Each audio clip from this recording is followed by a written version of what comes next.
Congress party Mahabubabad parliament ఎన్నికల సమావేశంలో భాగంగా మునుగోరులో ఏర్పాటు చేసిన సమావేశంలో ముఖ్య అతిథిగా మంత్రి సీతక్క పాల్గొన్నారు. ఐక్యతను దెబ్బతీసే విధంగా కుట్ర జరుగుతోందని బీజేపీ మరోసారి అధికారంలోకి వస్తే రాజ్యాంగాన్ని మార్చి దేశాన్ని చిన్నాభిన్నం చేస్తుందని హెచ్చరించారు మంత్రి.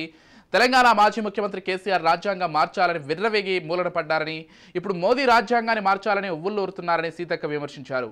పెద్దల మధ్య విభేదాలు, మత విద్వేషాలు, అల్లర్లు సృష్టించే పార్టీకి ఓట్లు వేసి గెలిపిస్తారని ప్రశ్నించారు. బీఆర్ఎస్ బీజేపీ నాయకులకు తగిన బుద్ధి చెప్పాలన్నారు మంత్రి సీతక్క.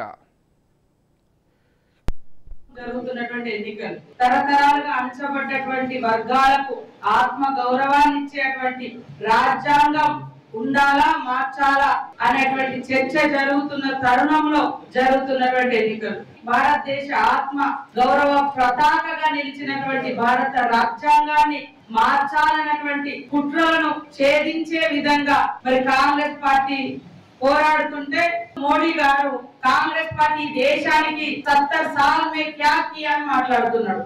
అయ్యా నేను ఛాయ్ రైల్వే స్టేషన్ లో అమ్ముకొని బతికినా అని చెప్పుకునే ప్లాట్ఫామ్ రైల్వేలు తీసుకొచ్చింది కాంగ్రెస్ ప్రభుత్వం. పాకిస్తాన్ తో మన దేశాన్ని పోల్చి ఈ దేశం యొక్క గౌరవాన్ని, భారతదేశం యొక్క ఔన్నత్యాన్ని పోల్చి మన దేశ గౌరవాన్ని తగ్గిస్తున్నారు మోడీ గారు.